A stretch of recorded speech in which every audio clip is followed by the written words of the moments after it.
বাবা রে বাবা,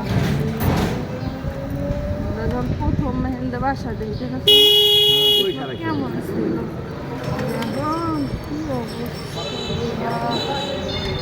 3000 মাছ কিনছি, 4-5 মাসের মাছ কিনি, 5 মাসের মাছ কিনি। এখন 3000 মাছ কিনলে 1 সপ্তাহ মাছ করে, মানে ডাইরেক্ট লাভ। মানুষ তো ঘরে বাড়ি 3 6 জন। বর্তমানে দেশের পরিস্থিতি এত খারাপ।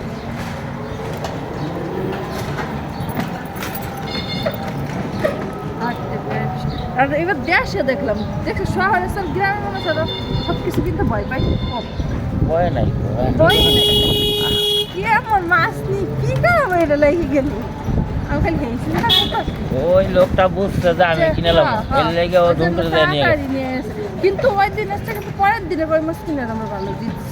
ওই দিন কিন্তু একটা কই মাছ ছিল বড়। আর তবে ওই কই মাছটি একটা কথা আমি তোমার কই, দেশি কই, এটা সত্য কথা, কিন্তু এই কই মাছটি কিন্তু আটকাইয়ে পালা,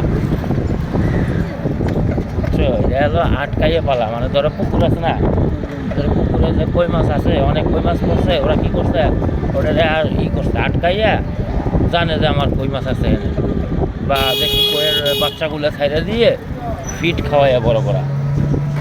এমনি টেস্ট ছিল, কিন্তু একবারে অরিজিনাল যে বিলের কই, ওগুলো আসলে এরকম পাওয়া হয় না, বুঝতে পারছো?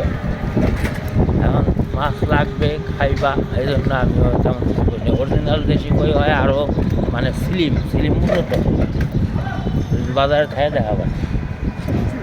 ওই যে আইসা যে কইছে, ও কিন্তু খারাপ কয় নাই, যেটা চাষে, কিন্তু ওই চাষ না, একটা আছে না যে অরিজিনাল চাষ 200 টাকা 250 টাকা কেজি, ওইগুলো না, এটা দেশি কই কিন্তু ফিট খাওয়াই বড় করা, মানে খাবার দিচ্ছে সোজা কথা। এই মাছগুলো প্রাকৃতিকভাবে খাইয়ে বড় হয় না। যান বামে দিয়ে যান।